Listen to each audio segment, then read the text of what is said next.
Today, we're going to be talking about this, the Samyang MF 14mm f2.8.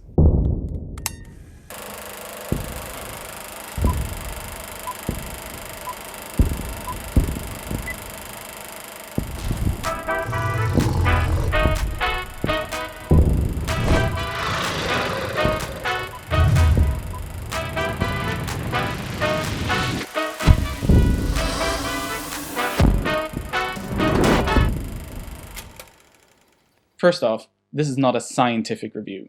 I've had these lenses for a couple of months now, and this is just a couple of my thoughts that I have experienced using them as a photographer. I'm the proud owner of a Nikon Z6, and as such, I am now inside the Nikon Z mount ecosystem, and as any Nikon Z camera owner will tell you, one of the biggest downsides of this system currently is a lack of native lenses. Now, there are already a couple really good lenses out there for Nikon Z from Nikon themselves, like this, the Nikkor 24-70 f4S lens. And they sell it as a kind of kit lens if you want it, but to call it a kit lens would be doing it quite the disservice. It's a really, really good lens. It's sharp, it's not the fastest at f4 obviously, but on full frame, it's still really good. It's extremely versatile, and I love using it. Until now, as part of my lens kit for the Z6, I've been using an old 10-20mm that was meant for my old D7500 crop sensor camera. And 10mm on crop sensor is the equivalent of about 15 or 16mm on full frame. And that was kind of not enough. Particularly earlier this year when I was in Singapore, I came across an amazing location that required absolute wide angle, something I didn't really have. I did have this 10-20mm crop sensor lens, but being crop sensor, I didn't get the full resolution of full frame, and that kind of bugged me. I still got the shot,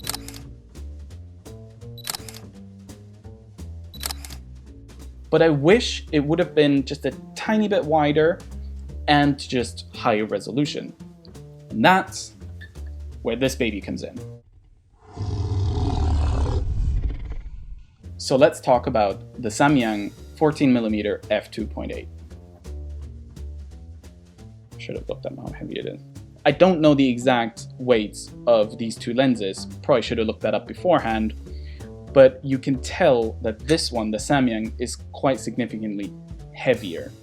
And in size, well, it's quite large, but it's also because it's a wide angle. The other reason why this lens is so big is while this is technically a native mount on Z, it's not really. And what I mean by that is that this lens has existed before. It has existed for the Sony E-mount for some time now, for example. And what they've done is they've simply adapted the E-mount lens to fit the Nikon Z. And what they did for that is they simply, this entire bit here is an adapter. It's inbuilt. So it's like carrying this, only it's attached to it.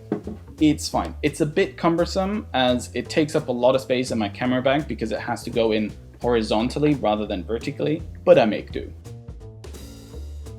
Now, the build quality actually gives a really good impression. It's made from metal, and the combination of that with the weight of the glass itself, it always gives this impression of quality. We think something like this that is heavy and feels metally seems to be well built. Now, I don't think that these have any kind of official weather sealing, so I'd be careful with using your camera in the rain when these lenses are attached. But other than that, the build quality seems to be really solid. Another thing is the focus ring almost goes all the way around. It's almost 360 degrees, so you can really fine-tune your focus. There is no autofocus.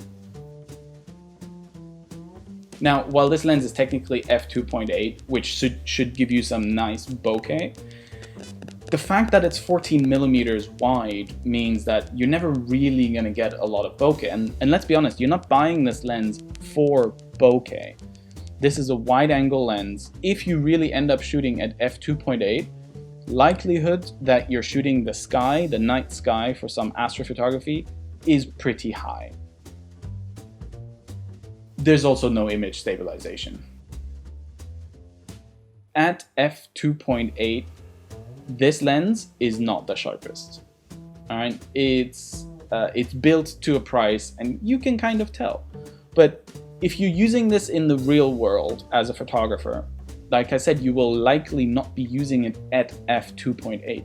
As soon as you stop it up to f4, this lens becomes pretty sharp. Now, I'm not gonna claim that it's as sharp as, for example, something that natively comes from Nikon or something that Sigma will come out with later.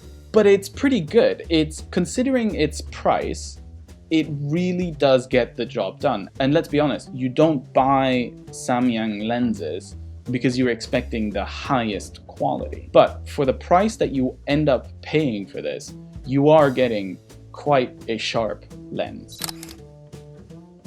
Like I said, it's at f2.8, it's a bit soft. And being wide angle, you can tell around the edges of your images. They're not the sharpest, but if you stop it up properly, you're going to be good. I've kind of alluded to this already. This is a manual lens, fully manual. And that means that you're not going to be using it for video in all likelihood. I mean, the wide angle lens, maybe, because if you stop it up to f4, for example, or lower than that, f5.6 or whatever, you're likely to have everything in focus anyway. So you could use it for video, but there's also no image stabilization. Now, the Nikon Z cameras luckily have IBIS, so that shouldn't really be too much of a problem. Plus, at 14 millimeters wide, you're likely not to have that much of shake anyway. But the other thing, and this is for me, it's quite a big downside, is that because they're fully manual, there is also no communication between the lens and the camera.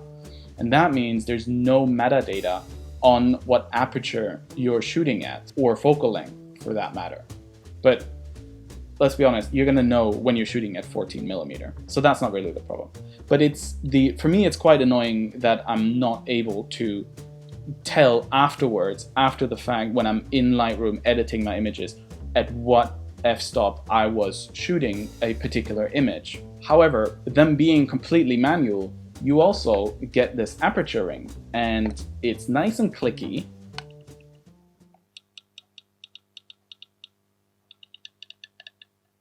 Which I quite like. It's a great feeling to have this click. It's great. I love it. But yeah, this is not a high-end lens, but you're also not paying high-end money for it, and that's great. Photography very often can be prohibitively expensive, with lenses costing upwards of $2,000, $3,000, pounds, whatever it is that you're paying in. But Samyang is a company that brings that floor down just a little bit, just enough so that photographers can start to build out their kits and still have the range and variety in their kits as other photographers with a much, much higher budget. Like I said, they're not high-end, but they do get the job done, and I've gotten some incredible images with this 14mm Samyang lens.